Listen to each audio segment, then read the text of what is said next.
ಬಿರುಗಾಳಿಯನ್ನ ಎಬ್ಬಿಸಿದೆ ಸಂವಿಧಾನ ಬದಲಿಸೋ ಡಿಕೆ ಶಿವಕುಮಾರ್ ಅವರ ಹೇಳಿಕೆ. ಬಿರುಗಾಳಿಯನ್ನ ಎಬ್ಬಿಸಿದೆ ಸಂವಿಧಾನವನ್ನ ಬದಲಿಸೋ ಡಿಕೆ ಶಿವಕುಮಾರ್ ಅವರ ಹೇಳಿಕೆ. ಡಿಕೆ ಶಿವಕುಮಾರ್ ಹೇಳಿಕೆಗೆ ವಿಪಕ್ಷಗಳು ಇದೀಗ ಕೆಂಡಾಮಂಡಲವಾಗಿವೆ. ಡಿಕೆಶಿ ಹೇಳಿಕೆಯನ್ನ ಅಸ್ತ್ರ ಮಾಡಿಕೊಳ್ಳಲು ಈಗಾಗಲೇ ಬಿಜೆಪಿ ನಾಯಕರು ಮುಂದಾಗಿದ್ದಾರೆ. ಡಿಸಿಎಂ ಡಿಕೆಶಿ ಕ್ಷಮೆಯಾಚನೆ ಹಾಗೂ ರಾಜೀನಾಮೆಗೆ ಬಿಗಿ ಪಟ್ಟನ್ನ ಹಿಡಿದಿದ್ದಾರೆ. ರಾಜೀನಾಮೆಯನ್ನ ನೀಡಲೇಬೇಕು ಅಂತ ಒತ್ತಾಯವನ್ನ ಮಾಡ್ತಿದ್ದಾರೆ.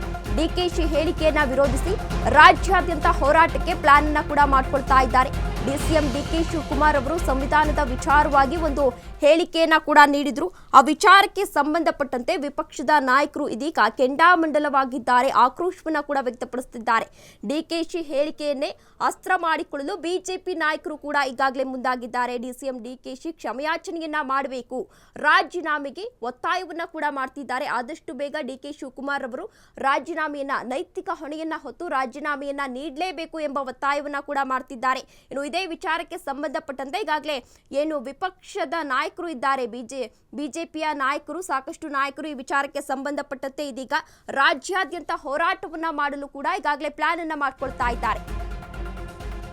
ಅನಂತ್ ಕುಮಾರ್ಗೊಂದು ಡಿಕೆಶಿಗೊಂದು ನ್ಯಾಯವ ಎಂದು ಪ್ರಶ್ನೆಯನ್ನ ಮಾಡ್ತಿದ್ದಾರೆ. ಈ ಹಿಂದೆ ನಮ್ಮವರು ಹೇಳಿಕೆ ಕೊಟ್ಟಾಗ ಟಿಕೆಟ್ ಅನ್ನ ನೀಡಿರಲಿಲ್ಲ, ಆದ್ರೆ ಡಿಕೆಶಿ ರಾಜೀನಾಮೆಗೆ ರಾಜ್ಯ ಕೇಂದ್ರ ನಾಯಕರು ಇದೀಗ ಈ ವಿಚಾರವನ್ನ ಪ್ರಸ್ತಾಪ ಮಾಡಿ ಬಿಗಿಪಟ್ಟನ್ನ ಹಿಡಿದಿದ್ದಾರೆ.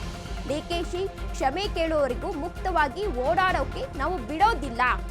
ದೇಶಾದ್ಯಂತ ಎಲ್ಲಿ ಪ್ರವಾಸ ಮಾಡಿದ್ರು ಕೂಡ ಡಿಕೆ ಶಿವಕುಮಾರ್ ಅವರಿಗೆ ಮಸಿ ಬಳಿತೀವಿ ಅಂತ ವಾಗ್ದಾಳಿಯನ್ನು ನಡೆಸಿದ್ದಾರೆ. ನಿನ್ನೆ ರಾಜ್ಯಸಭೆಯಲ್ಲಿ ಎಚ್ಚರಿಕೆಯನ್ನ ಕೂಡ ನೀಡಿದ್ರು ನಡ್ಡಾ ಹಾಗೂ ಕಿರಣ್ ರಿಜಿಜು ಅವರು. ಅನಂತ್ ಕುಮಾರ್ಗೊಂದು ನ್ಯಾಯ, ಡಿಕೆ ಶಿವಕುಮಾರ್ಗೊಂದು ನ್ಯಾಯವಾ? ಈ ಹಿಂದೆ ಅನಂತ್ ಕುಮಾರ್ ಅವರಿಗೆ ಟಿಕೆಟ್ ಅನ್ನ ಕೂಡ ನೀಡಿರಲಿಲ್ಲ, ನಮ್ಮವರು ಹೇಳಿಕೆಯನ್ನ ನೀಡಿದ್ರು ಎನ್ನುವ ವಿಚಾರಕ್ಕೆ ಈಗಾಗಲೇ ಟಿಕೆಟ್ ಅನ್ನ ನೀಡಿರಲಿಲ್ಲ. ಡಿಕೆಶಿ ರಾಜೀನಾಮೆಯನ್ನ ಕೊಡಲೇಬೇಕು ಎಂದು ಕೇಂದ್ರ ನಾಯಕರು ಇದೀಗ ಪಟ್ಟನ್ನ ಹಿಡಿದಿದ್ದಾರೆ, ಒತ್ತಾಯವನ್ನ ಮಾಡ್ತಿದ್ದಾರೆ.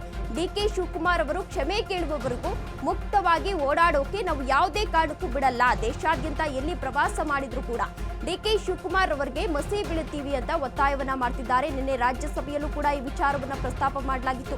ಅಂತಹ ಸಂದರ್ಭದಲ್ಲಿ ಬಿಜೆಪಿ ನಾಯಕರು ಈಗಾಗಲೇ ಡಿಕೆ ಶಿವಕುಮಾರ್ ಅವರು ರಾಜೀನಾಮೆಯನ್ನ ನೀಡಲೇಬೇಕು ಎಂದು ಒತ್ತಾಯವನ್ನ ಕೂಡ ಮಾಡಿದ್ರು. ಏನು ಮುಸ್ಲಿಮರಿಗೆ ಗುತ್ತಿಗೆಯಲ್ಲಿ 4% ಮೀಸಲಾತಿ ವಿಚಾರಕ್ಕೆ ಸಂಬಂಧಪಟ್ಟಂತೆ ಈಗಾಗಲೇ ಸದನದಲ್ಲೂ ಕೂಡ ಈ ವಿಚಾರವನ್ನ ಪ್ರಸ್ತಾಪ ಮಾಡಲಾಗಿತ್ತು. ಅಂತಹ ಸಂದರ್ಭದಲ್ಲಿ ಈಗಾಗಲೇ ವಿಪಕ್ಷ ನಾಯಕರು ವಾಗ್ದಾಳಿಯನ್ನ ಕೂಡ ನಡೆಸಿದ್ರು, ಕಾಂಗ್ರೆಸ್ ಸರ್ಕಾರದ ವಿರುದ್ಧ ಹೋರಾಟವನ್ನ ಕೂಡ ನಡೆಸಿದ್ರು. ಅದಾದ ಬಳಿಕ ಒಂದು ಖಾಸಗಿ ಸಂದರ್ಶನವೊಂದರಲ್ಲಿ ಡಿಸಿಎಂ ಡಿಕೆ ಶಿವಕುಮಾರ್ ಅವರು ಒಂದು ಹೇಳಿಕೆಯನ್ನ ಕೂಡ ನೀಡಿದ್ರು. ಆ ವಿಚಾರಕ್ಕೆ ಸಂಬಂಧಪಟ್ಟಂತೆ ವಿಪಕ್ಷದವರು ಇದೀಗ ವಾಗ್ದಾಳಿಯನ್ನ ನಡೆಸ್ತಾ ಇದ್ದಾರೆ.